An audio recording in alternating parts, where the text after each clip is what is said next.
听说咱们大王身上有股异味。嘘，你疯了吗？说这样的疯话，你还想让大王看上你？那假如有人问起，姐姐该如何应对？就说什么都没闻到。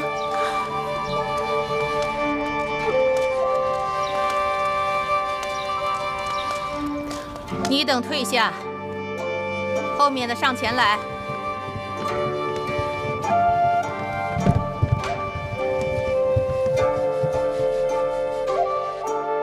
拜见大王。抬起头来。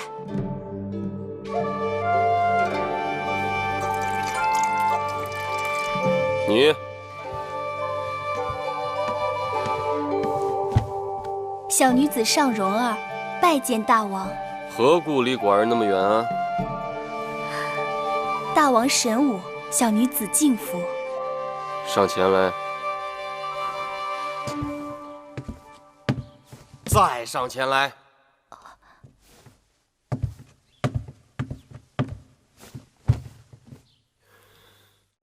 寡人问你，你可闻到什么气味没有？说话呀，闻到没有？香味儿，整个大殿都是熏香的气味。哼，还磨叽什么？别耽误了别人的好时辰，快走吧。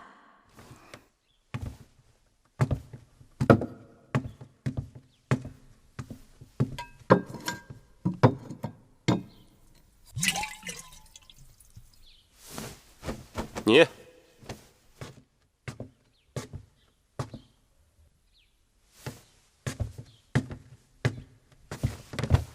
民女圆珠，洞庭人士，拜见大王。抬起头来。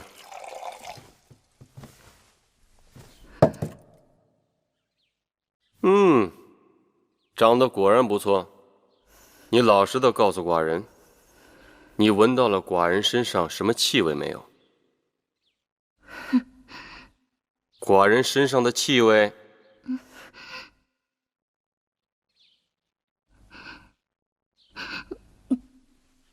你说没有，那你为何憋着气，连话都不敢讲？下去。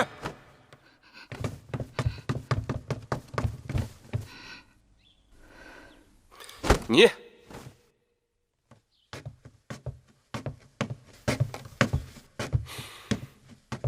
小女郑秀，拜见大王。告诉寡人，你闻到了什么气味没有？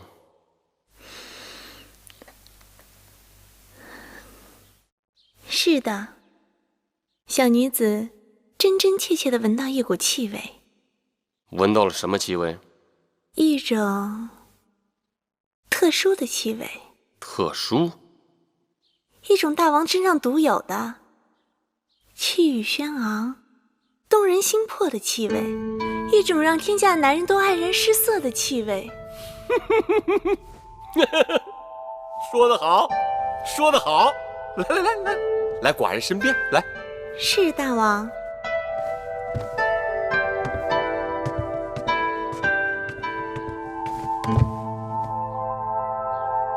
听你刚才那般讲，你是喜欢这个气味了？闻到这股气味，小女子情不能已。你当真喜欢吗？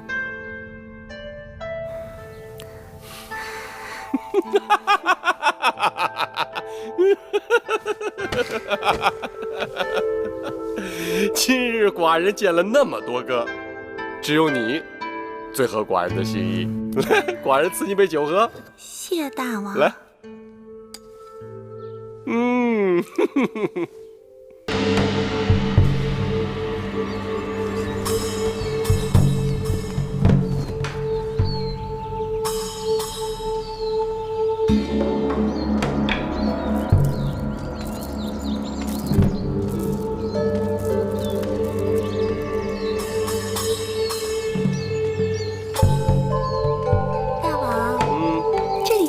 水的，真是个好地方啊！青山再好，好不过你秀色可餐。大王，大王，母后何事？今日祭奠先王，要焚香奠酒，礼拜插礼。公子公主们要站到前面，嫔妃要按照位分排到后面去。爱妃，委屈你了。反正这种事情，我也不愿意站到前面去。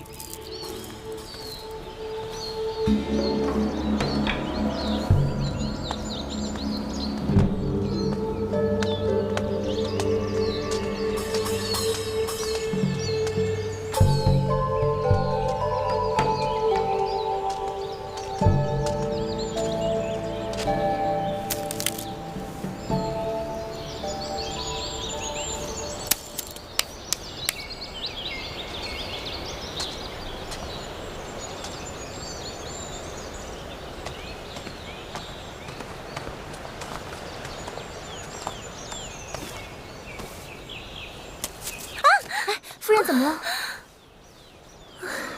啊，轻点手都红了。你怎么了？我不知道被什么东西咬了一下，你看都成这样了。别怕，我有办法。好疼啊！夫人，您再忍忍。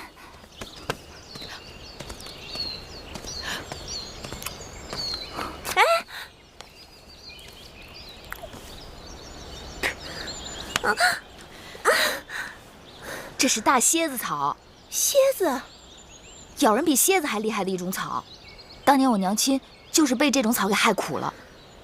你娘亲也是宫里人呢？我娘亲是相妃，早就过世了。你也是公主？怎么穿成这样？在这种鬼地方？父王过世后，魏后罚我和弟弟在这里给父王守灵。好了，这草清热解毒，再过1-2个时辰，你的手就没事了。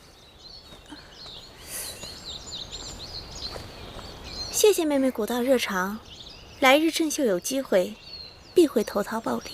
不用放在心上。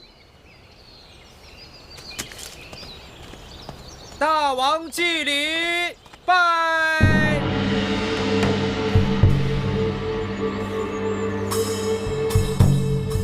起！大王奠酒。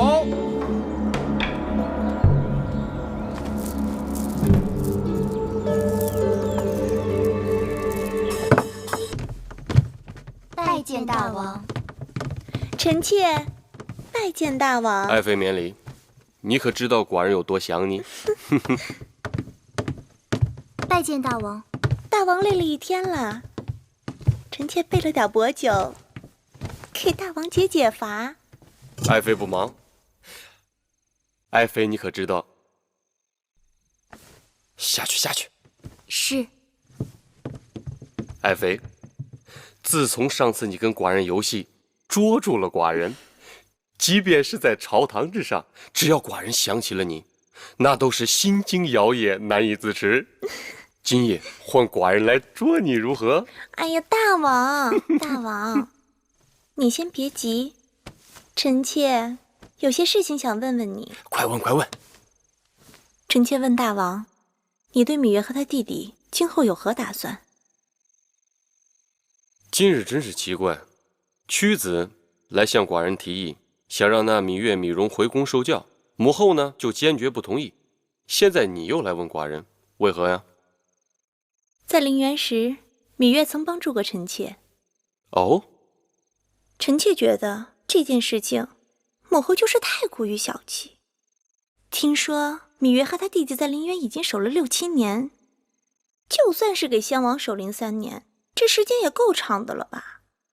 如果大王的骨肉手足长期流落在外，不受6艺之教，太失体统，传出去岂不成为世人的笑柄？爱妃所言极是，那就依爱妃的意思，让他们回来。大王这是答应了？答应了，答应了。大王重情重义，臣妾真是佩服得五体投地。等一会儿寡人捉到了你，自然会让你佩服的五体投地。来来来，给寡人蒙上。大王，你来抓我呀！哎，大王，我在这儿呢。大王，你快来呀！哎，哎，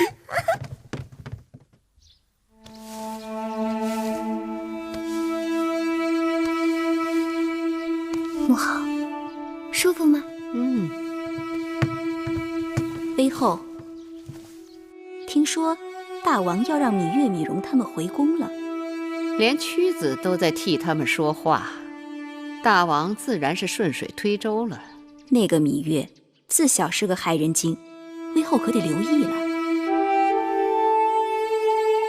母后不用过于担忧，婴儿想将那芈月收进宫里头也好，放在外头太让她逍遥自在了。收进来，再厉害的精怪也不敢在母后面前兴风作浪啊！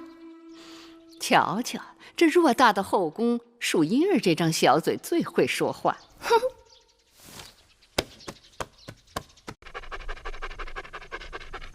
你老牵着他干什么呀？带宝官出去溜溜，别老戳在我眼前。是。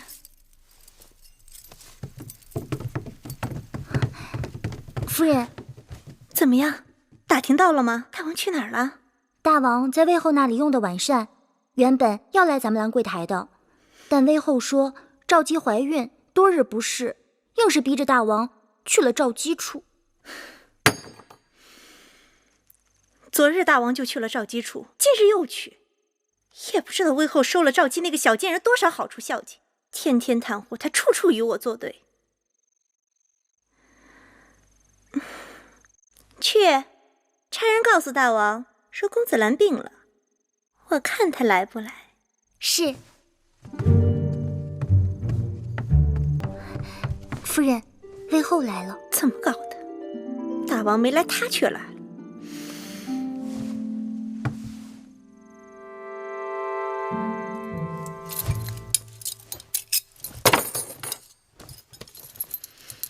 扶我。是。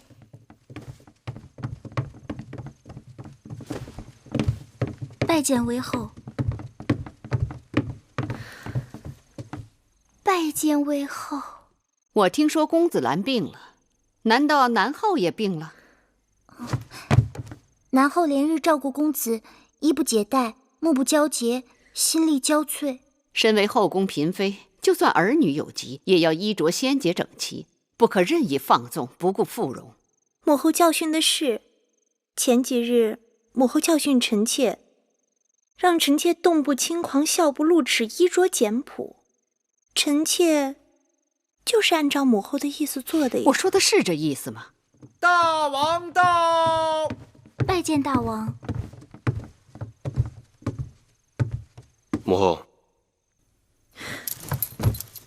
大王，子兰病了，臣妾只顾悉心照顾孩子，蓬头垢面，实在有损嫔妃的身份，请大王恕罪。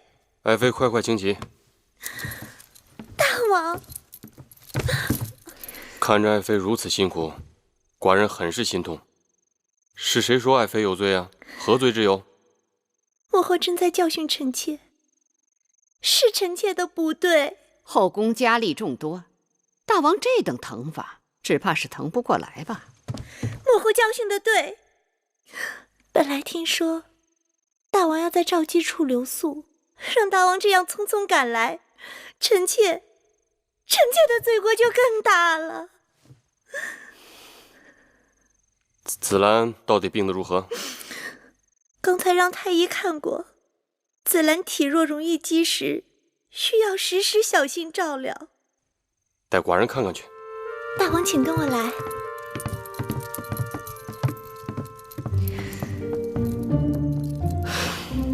瞧，水会五味子，它浑身是宝，能祛风活脉，调气止痛，清肝明目，果子成熟后还香甜无比。既然如此之好，咱们就带回去给魁姑，这也算物尽其用。好啊，摘下来，我去那边看看。好。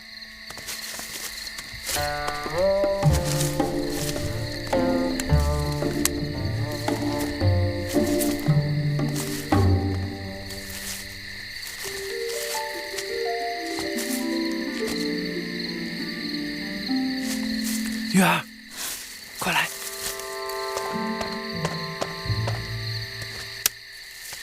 黄连，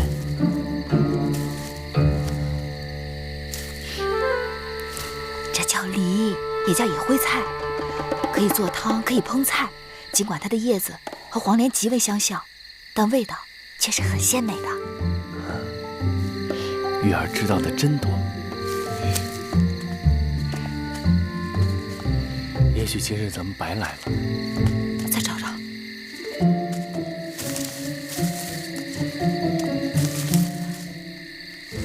有了，黄连，这就是黄连。快把根挖出来。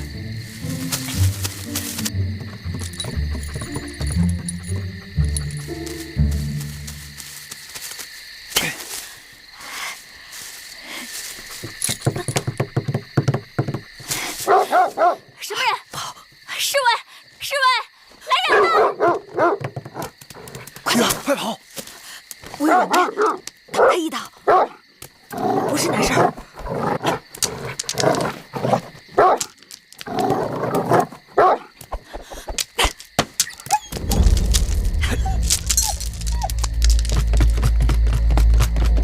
侍卫来了，被他们抓住可是大罪，快跑！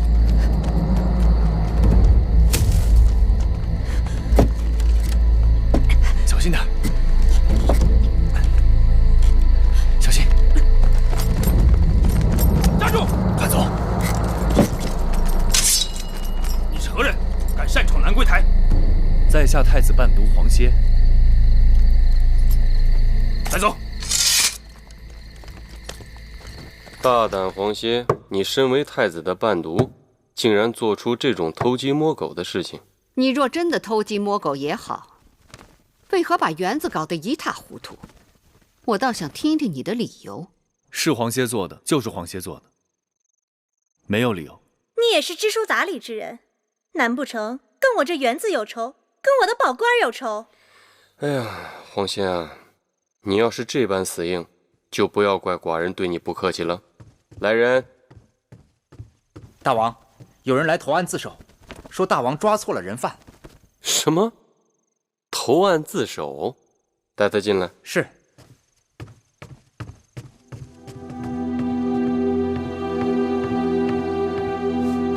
玉儿，你来做什么？今晚发生的一切，都是芈月所为。望大王威后、南后，责罚芈月，不要错怪黄公子。不要听芈月胡说，此事是黄歇一人所为，与芈月无关。狗是我打的，花草是我采烂的，你是一边看热闹的。侍卫抓住的是我，谁看见你做了？好了，我心里有数了。黄公子是出了名的谦谦君子，将这糟蹋花草、打狗之事由他一人承揽，说什么我都不信。芈月向来刁蛮无礼，这倒是像他的做派。这件事情既然已经有人招供，也算是有了眉目。至于怎么处置，芈月是罪魁祸首，从陵园回宫才多少时日，就将后宫搅得鸡犬不宁。大王要以一警百，严惩不贷，以免他带坏了后宫的公子公主们。至于那黄歇受人蛊惑，不懂礼法，也该给他点教训。母后所言极是。大王，敢问大王，这兰桂台是何人的寝宫啊？爱妃，你是说笑呢？这兰桂台自然是爱妃你的寝宫啊。那大王为什么不问问臣妾，该如何处置闯入自己寝宫的人呢？好，那我倒要问问，你想要如何处罚这闯入你寝宫的人呢？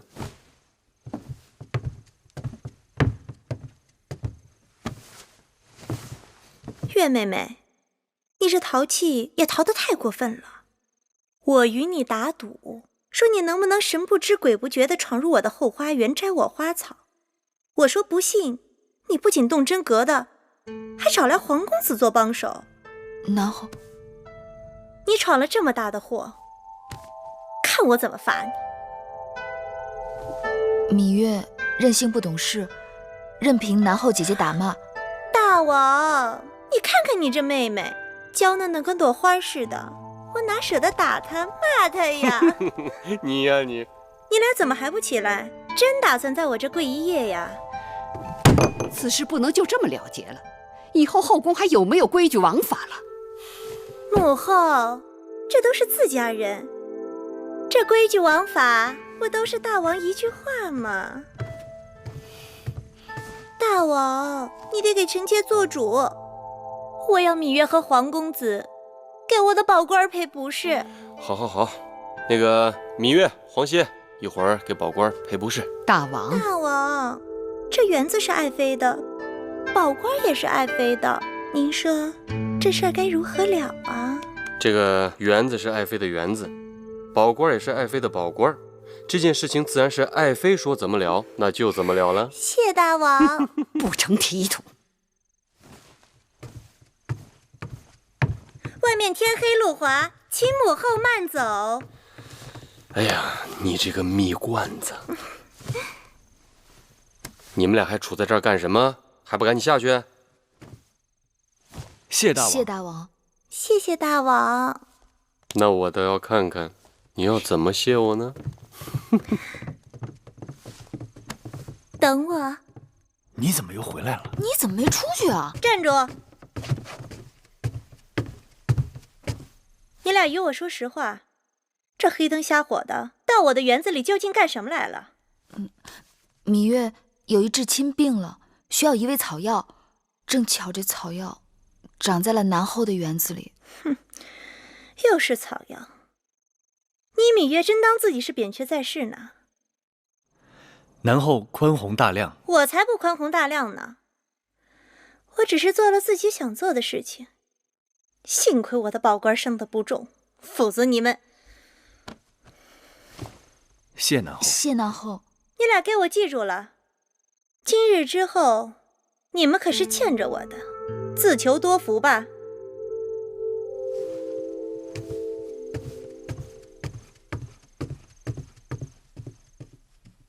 母后还在为昨日的事情苦恼吗？区区小事就不要再生气了。今日我叫你来，是听说五国使臣不久要到郢都，商议与楚国联姻之事。几个公主都到了出嫁的年纪，尤其是舒儿，她是你的亲妹妹，我们更应该为她早做些筹划。母后放心，舒儿的婚事，寡人从不敢掉以轻心。舒儿是我大楚的嫡公主，在寡人看来，想觅得佳婿并不难。在这几国当中，韩国的韩侯已婚，齐国齐王年老而齐太子尚幼，都不合适。或许燕国的太子哙、魏国的太子赤，还有赵国的赵侯雍，可以斟酌取舍。燕国太远且暗弱，魏国在走下坡路，而且求婚的是太子，都不如直接嫁给诸侯王最为有利。说起来，赵侯雍是最好的备选。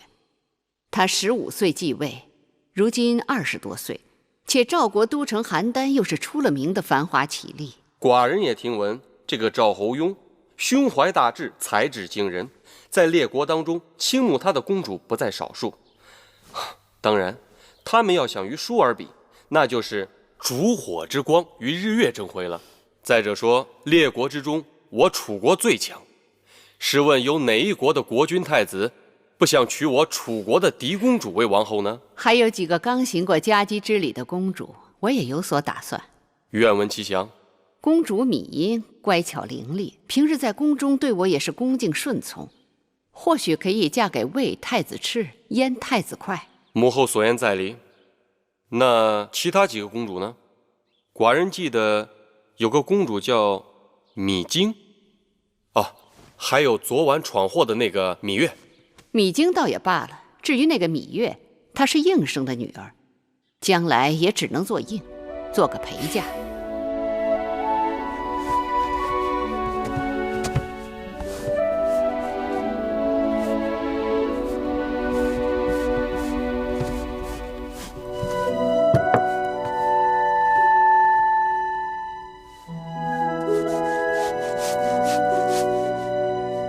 琴儿，去外面把月儿给我叫进来。是，月儿，快来。你看，为何你绣的香草呼之欲出，能引来蝴蝶，可是我绣的花儿垂头丧气，愁苦不堪，气死人了。天下哪有长在丝绢上的花朵？若想绣花，先与花作伴。舒姐姐该多在园子里走走，心里沾上了花草的灵气，绣在丝绢上又有何难处？可是母后最不喜欢我出去了，哪像你10条绳子都拘不住你。哎，昨日晚上我去你房中找你，你房中无人，偷偷溜到哪儿去了？自然不会告诉你。不告诉我算了。让你不告诉我，让你不告诉我，快告诉我，告诉我，快了你了！去哪儿了？去哪儿了？就不告诉你。舒公主，刚才我从魏后的屋前经过，听到魏后在和大王商议公主们的婚事。说了什么？说是列国的使者们马上要到郢都来向公主们提亲。哦，还有呢？还说了有一个叫什么强秦，是秦国。哦，那就是秦国吧。据说秦军嬴驷的王后都过世1年了，一直未纳新宠，所以也有可能来求婚。有人与我提起过秦国，说那里的人粗蛮彪悍，一个个茹毛饮血，可怕极了。哦，还有西北的烈风，绝对不是我们楚国女子能忍受得了的。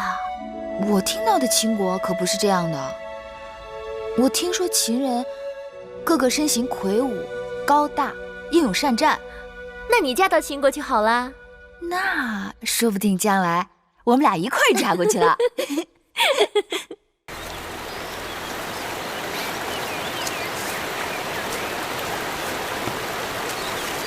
舒妹妹，你看好看吗？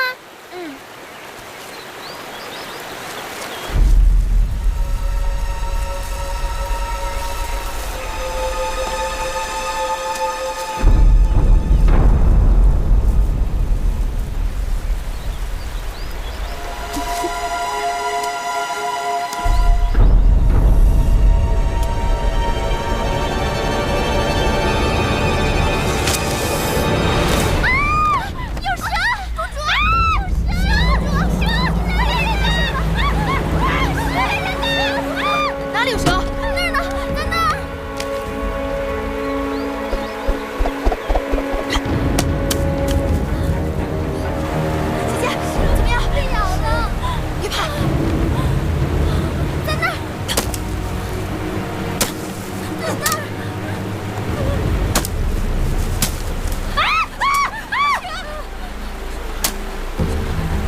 别怕，姐姐，一会儿就好。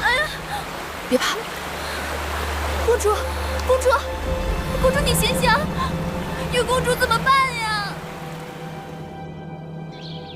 舒儿，你还疼吗？好多了。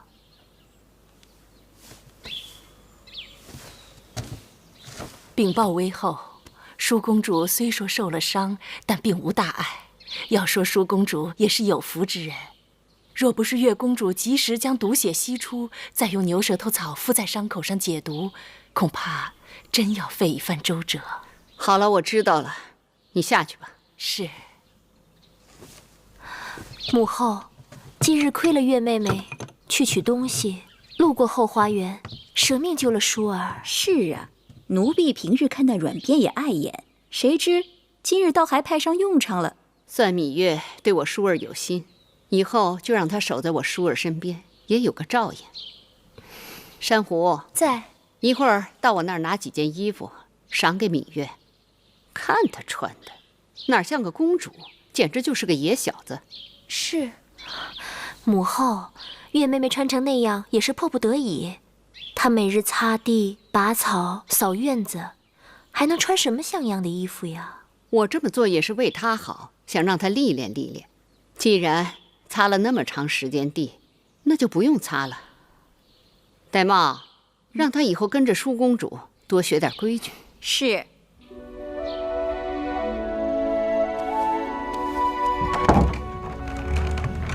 月儿，姐姐，来。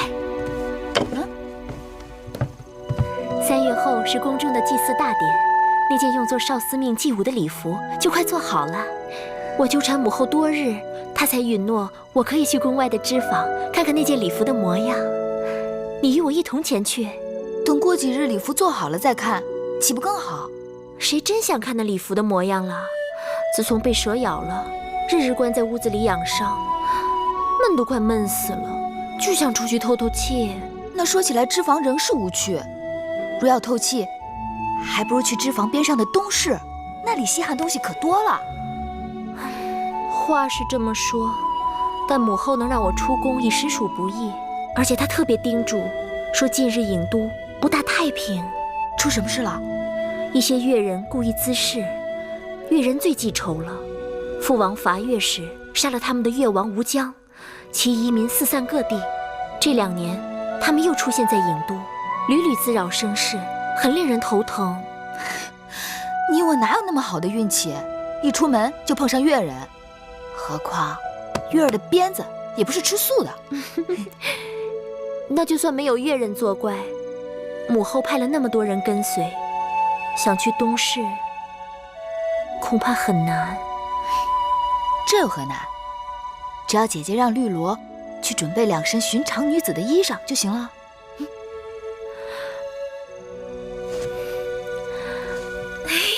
让开！快点！哎呀，这是哪位公主啊？这阵势，该是狄公主吧？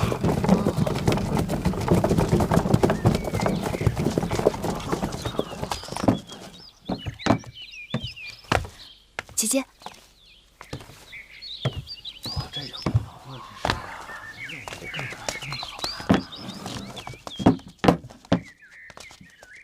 我们会在织坊耽搁1-2个时辰，你们就在门外等着吧。是。是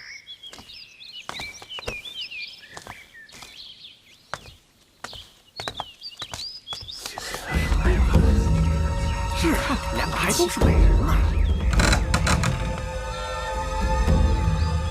姐姐，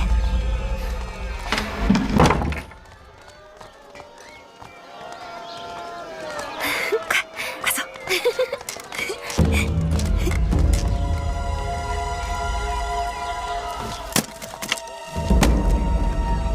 难怪人人都说楚国富庶，这里的确比秦国繁华。车水马龙，人流如织。这里人太多了，摩肩接踵。臣弟还是更喜欢咱们秦国的集市，遵规守纪，慢着点儿，井然有序，哪像这里混乱不堪。说的也是。大家都来看一看了啊！不过呀，做生意还是人多了好。哎，说起生意一事，臣弟已为王兄打听到楚国狄公主的确切消息。说来听听。那狄公主名叫芈姝，据说贤淑端庄，是诸国狄公主当中难得的美人啊。看来寡人运气不错。不过这秦楚联姻，还需要相宜之人搭线才能成功。王兄说的是。数年前，我与上官大夫靳尚曾在魏国相遇，也算是旧日好友。此人野心勃勃，又诛求无厌，不妨先用他做庄买卖。大白兔，姑娘，看兔子吧，啊，看着秃了套，是吧？啊，咱们到前面再看。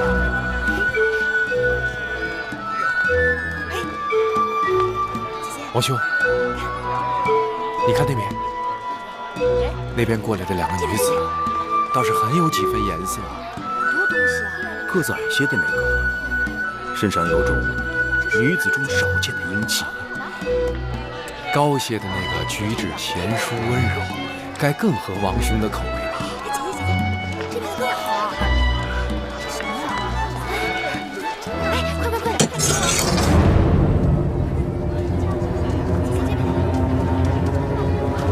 看书简，给我看看。姐姐，你看，这书简是要抄录的。我觉得。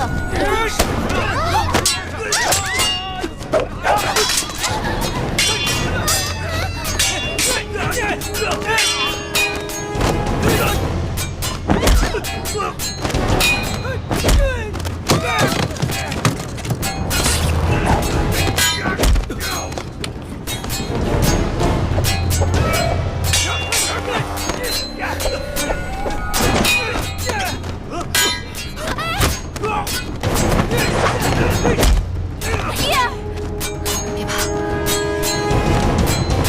老伯身手不错，小丫头身手了得，彼此。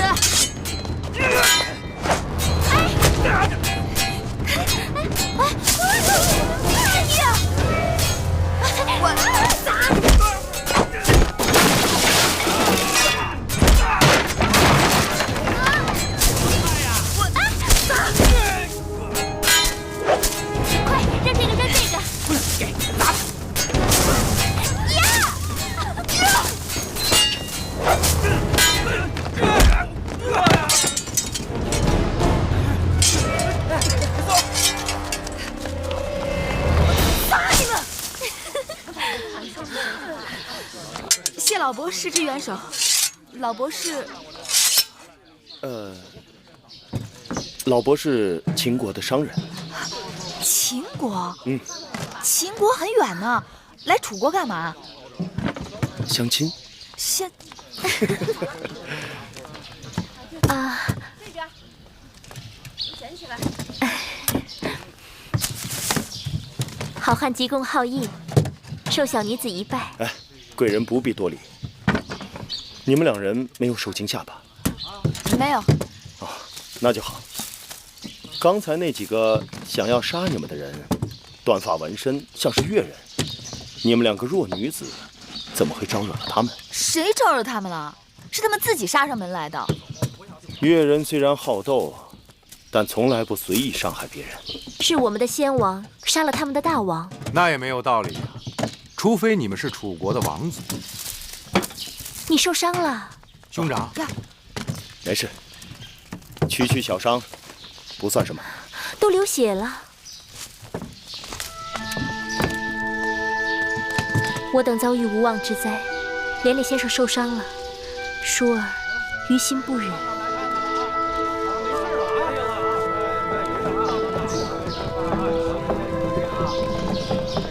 在下谢过贵人。不必多礼。何人在此私斗？姐姐坏了，咱们若不马上赶回脂房，只怕就要被宫里的人发现了。多谢老伯，告辞了。走。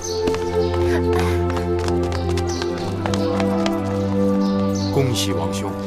哎，刚才被越人咬了一口，喜从何来？王兄没听见那女子自称舒儿，旁边那女子还说到宫里，看来越人追杀他们是有道理的。可是楚宫里公主不少，谁知道她是哪一个？臣弟刚刚跟王兄讲过的，那楚国的嫡公主就叫宜舒。看来王兄中头彩了。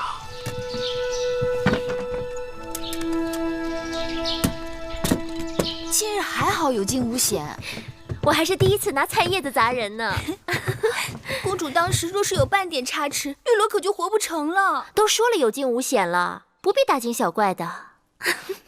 这事要是让魏后知道了，绿萝还是活不成。哎呦，放心，此事只有你我月儿知道，你就好好的活着吧。绿萝都快被吓死了，公主却满脸喜气，好像捡了宝贝。你可知，何为福兮祸兮？好啦，去给我们烹茶吧。是。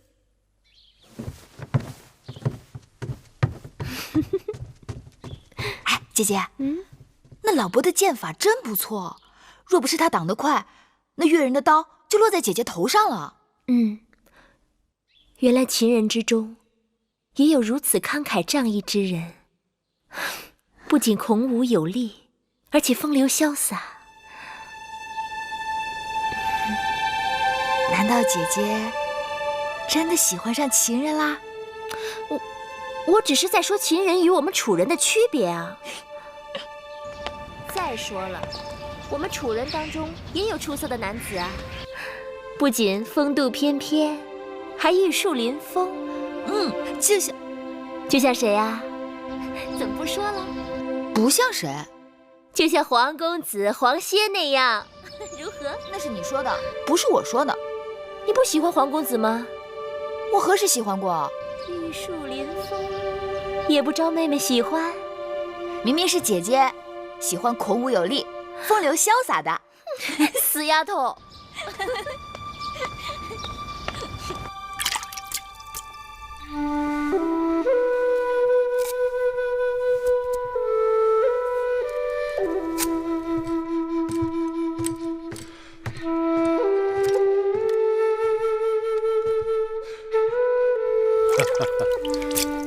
臣弟之前经常劝大王要打理须发，王兄都懒得理会。今日一个小丫头叫了一声老伯，王兄回来就忙着修剪胡子。你说，寡人真的有那么老吗？王兄一把络腮胡子，威风神武。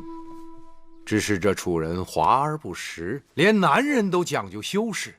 大王的须发，在我秦人看来是相貌堂堂，只怕会吓到那些楚国的小丫头们。依寡人看，楚国的男子都缺乏血性，他们不以健壮为美，却以削瘦为美；不以弓马为荣，却以师父为荣；不以军功为尊，却以亲族为尊。将来秦楚开战，楚国必输无疑。禀报大王，何事？刚刚得到探子来报，眼下诸国均派使臣以联姻的名义前往楚国，他们企图在郢都会盟，共同对付我们大秦。真的吗？你们都下去吧。是。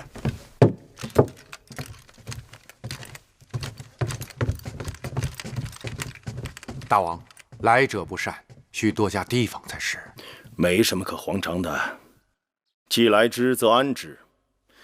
寡人还要多住几日，想办法多得到一些楚国的文化典籍、刺绣、养蚕等书。除此之外，还要招揽楚国的英雄贤士，娶到楚国的嫡公主。寡人要布一盘好棋，一步一步的走。这先走哪一个棋子呢？你打算修一下胡子吗？我，臣弟敬谢不敏。屈子，你可知秦王嬴驷已到郢都？是。一边是3月之后5国使者即将到来联楚抗秦，一边是秦王嬴驷已经抵达郢都，要与我大楚联姻。屈子，你看此事当如何是好啊？大王，值此合纵抗秦之际，臣以为大王当即刻将其驱赶出境，向诸国显示大王抗秦的决心。大王，屈子所言万万不可。秦王为求亲而来，愿娶我大楚公主，结姻亲之盟。秦王曾言道，7国当中最强大的国家只有秦国与楚国，秦楚联盟，退可震慑5国，安定城邦；进可并吞5国，平分天下。由此可见，秦王对我大楚心怀友善。秦王来我郢都，若寡人直接将他驱赶，未免有些不讲礼义了。大王，乱世之中7国争雄，我楚国与秦讲礼义，若有朝一日大王与秦王逆位而处，那秦王未必会和大王讲什么礼义呀。你是在诅咒大王日后会被秦国所擒吗？臣未有此意。然秦王乃虎狼之辈，大王切不可姑息养奸呐。大王，两国交兵不斩来使，更何况楚国和秦国并未闹翻。我国推举大王为合纵长，那是因为我大楚强盛，更是因为大王道德楷模。若大王对秦王做出败礼负义之事，那岂不为全天下人所耻笑？如今是争雄之势，礼位之崩，乐位之坏，众人都不讲礼义诚信，然我大楚一直礼义为先，驱赶秦王夷人口实，是寡人平日所不取的。大王，3个月后，5国使臣将至郢都，此事皆是据闻。秦王就在郢都，自然不会不知晓楚国欲与5国立合纵之盟，而这一联盟将大大不利于秦国。秦王此来，必是期与大王连横，破坏6国合纵啊！这……大王，在合纵盟约定成之前，多一事不如少一事。大王若会见秦王，无论结局如何，都会引起5国使臣的猜测。也许，这也正是秦王想要达到的目的。大王，秦王也是一国之君，乘意而至，大王若不见他，于情于理都说不过去吧？大王若觉为难，臣有一字可应对秦王。何字？托。托？大王既不说要见秦王，亦不说不见秦王，只言身体不适，事务繁忙。若稍有闲暇，必与秦王杯酒言欢。那要拖到几时？拖一时算一时。若能拖到楚国与5国结盟已定，秦王听闻必将遁走。倘若再厚着脸皮求见大王，其生死荣辱，均已操于大王之手。众卿看呢？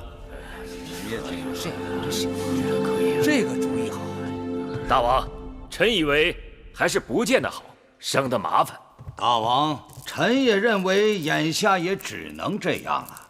善，那寡人就依屈子所言，拖他一拖。大王，楚王推脱身体不适，避而不见。什么身体不适？明明是托辞。那就用不着跟他多费口舌，定是有人给他定下了计谋。世间之物，多不可强取，但可迂回。寡人想，那朝堂之上并非铜墙铁壁，你不妨与你的老友靳尚再多走动些。臣弟已赠予他财物，那靳尚过贪是典型的小人之才，给他好处向来是有一报才还一报。这种人正合寡人之意。靳尚向来自负，善于钻营和游说，气量狭小，睚眦必报，有着与其才华不相称的勃勃野心。寡人不怕他贪，就怕他不贪。给他一颗大大的鱼饵，让他为寡人钓上楚国最大的鱼。此外，寡人要娶楚国的嫡公主。那俗话讲，强拧的瓜不甜，寡人求的是瓜熟蒂落。上次东市偶遇，可谓天作之合。你不妨去告诉靳尚，让他多留意那边的动静。是。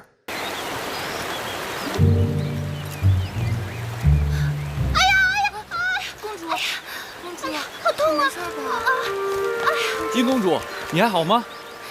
崴脚了，实在是动不得了。黄公子，快帮帮我！哎呀！坐这里。你的脚无大碍吧？还是伤得紧。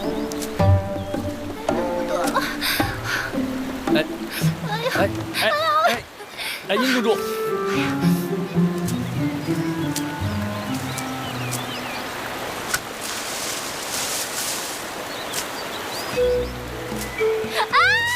蛇！在哪？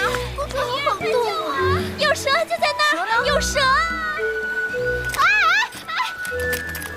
黄公子，姐姐，这哪里是蛇？就是蛇！这是条藤子，你看。不是蛇，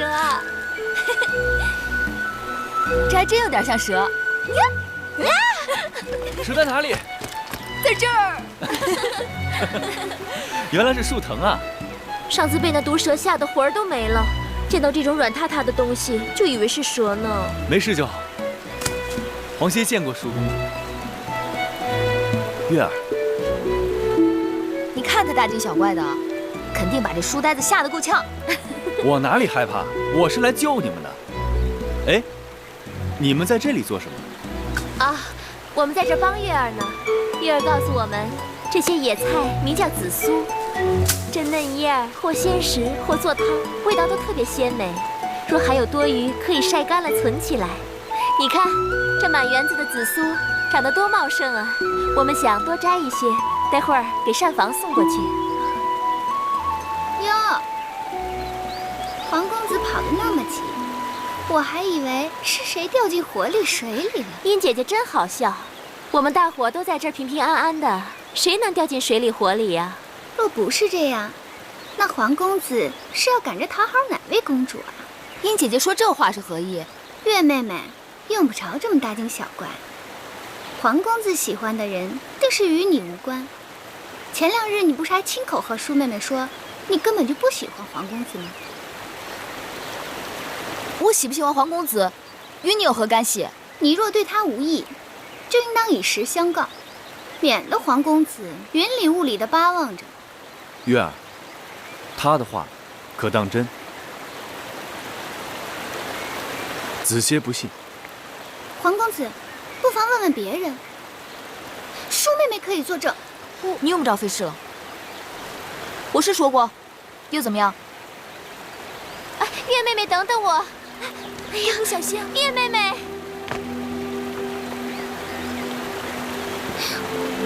黄公子恕罪，叶儿对人一贯以诚相待，不愿黄公子被他人蒙骗，却浑然不知，所以只得实情相告。多谢殷公主以诚相待，可是我自小只喜欢芈月一人，别人就别枉费心机了。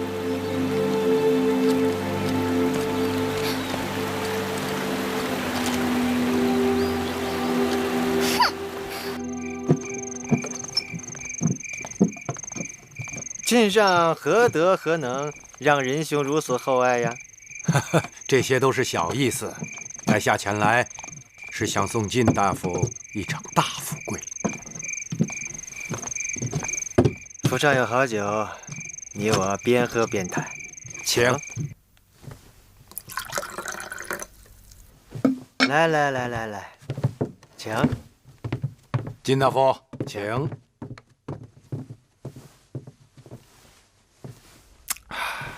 晋大夫府中处处清雅，低调内敛，与楚国其他府地的奢华张扬相比，显得清雅不凡。嗨，公子您说笑了。晋上虽然也出自芈姓，但远不如昭景区3族。哦，怎会如此？我在秦国就听说晋大夫是楚国难得的人才，怎么会玉璧蒙尘呢？唉，生不逢时啊。朝堂之上，唯有屈原等人蛊惑大王，大王又格外信任屈原，言听计从，惭愧呀！即便如此，在下以为大夫之才如追在囊中，只缺一个机会而已。不知这个机会何时能来？机会就在眼前，但要靠大夫自取。哦，愿闻其详。我秦国一心要与楚国交好，但你们大王因屈子等人劝诱，犹豫不决。如果大夫能成全此事，那今后满朝文武，谁人不对你刮目相看呢？当然了，嫩猪出土要靠春雨相助。听说那南后宠冠后宫，又一向与敬大夫交好，何不让他帮个忙啊？听公子及一席话，茅塞顿开。多谢提点。来，请。请。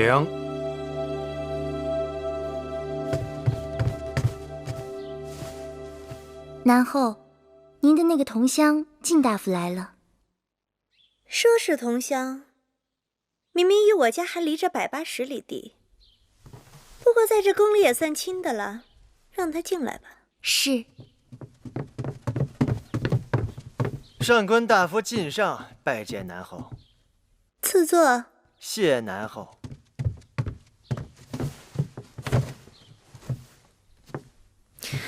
有些日子没见靳大夫了，不知最近在忙于何事？郢都之会，列国即将到来，朝堂上下个个忙得目不交接，微后更是不会让微臣有片刻的闲暇。郢都之会与微后有什么关系？列国争相与我大楚结亲联盟，淑公主是微后的掌上明珠，已到了出嫁的年纪，微后自然让微臣特别的留意。这提亲者中，可有微后中意的人选？淑公主慧质兰心，冰雪聪明，在诸国公主中声名显赫，慕名而来者如过江之鲫。但在微后眼中，恐怕只有赵国国君赵侯雍一人。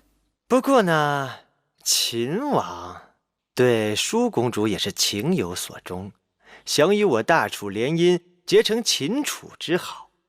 秦王还特意让微臣给南后带来了一份厚礼，还请南后笑纳。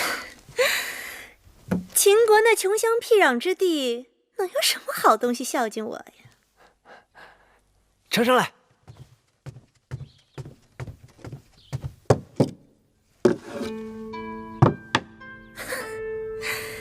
也不是什么稀奇之物，不过大而已。啊，请南后关上门，拉上帘子。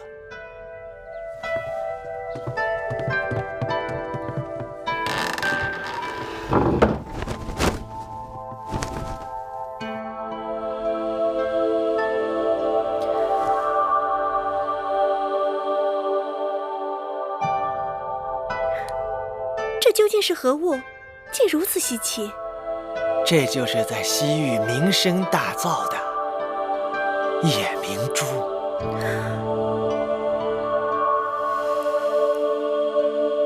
大王到！大王，你可算是来了。怎么，爱妃才1日不见寡人，就急不可耐了？大王1日不来，这殿中少了王者的气息，臣妾是坐立不安的。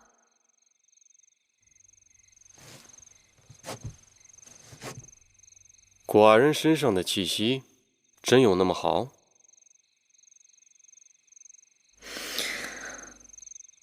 臣妾只要闻到大王身上的味道，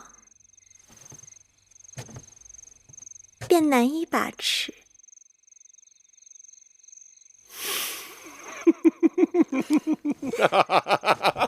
奇女子，大王莫急，臣妾给你看一样稀奇的东西。难道在这世上还有比爱妃你更稀奇的东西？你真坏，大王请。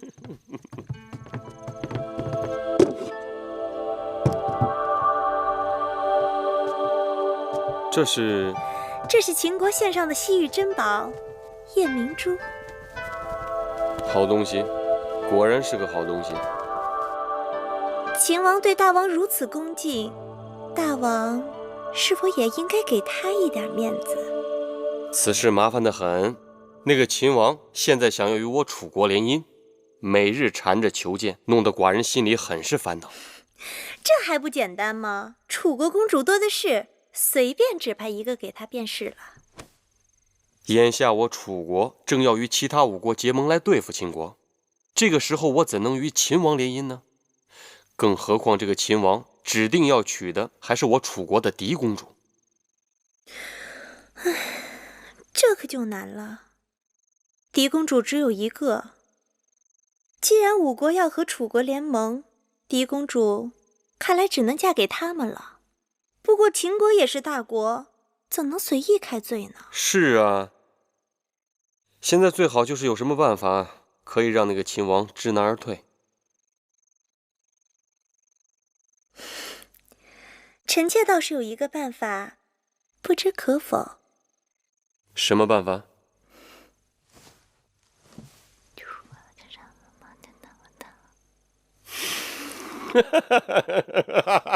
果然是个好办法，你不愧是寡人的锦绣之囊。谢大王。寡人要好好的赏赐于你。那大王要怎么赏赐我呀？你说寡人要怎么赏赐于你啊？我不知道。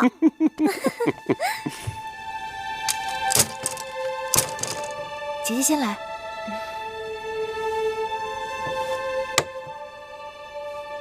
这2日宫里可热闹了，据说各国君王开始派使臣带着重礼来面见大王，人来人往的，可忙坏宫里人了。他们进宫说的是面见大王，可心里不定打的什么主意呢。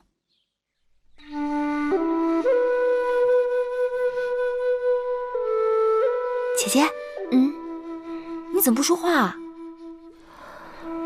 他们打的什么主意啊？姐姐说呢？我不明白。姐姐是装不明白。他们可都是来向楚国嫡公主求亲的。姐姐还不借机到前面大殿去探探究竟，说不定与哪位君王就真有缘分呢。你一味混说，越说越出格了。妹妹也是为姐姐好，嫁人不比选衣衫，可由着性子更换。若是不投气，这辈子岂不都委屈了？也是，耳听为虚，眼见为实。人人都说秦人虎狼之人，可上次你我在东市见到的那个秦国生意人，却谦谦君子，英武得很。姐姐对那老伯真有意啦？你老是叫人老伯，可舒儿明明看他没那么老。再说，人家救了我们的性命，应该也是一个有仁有义的男人。萍水相逢，这种有仁有义也算难得。不过要配姐姐嘛，总得左手挥笔安天下，右手持剑定乾坤吧。舒公主，舒公主，你这丫头疯什么呢？大王要在大殿给公主招婿呢，而且还听到一个跟舒公主有关的大笑话。跟我有关的笑话？是何笑话？听前面的人说，大王打算召秦王今日午后进宫。召秦王进宫，与我有何干系啊？当然有干系。大王命膳房的言女，就是那个宫里丑陋出奇的厨娘，扮成嫡公主的模样，在楚宫大殿跟秦王相亲呢。真的？婢子倒想编排，可是也编排不出这等故事啊。亏得大王想得出来。不知那秦王会如何去应付那丑厨娘？弄不好会闹出些鱼目混珠的事来。那秦王怎么会娶个丑女当王后啊？这难讲，她可是当今楚国的嫡公主呢。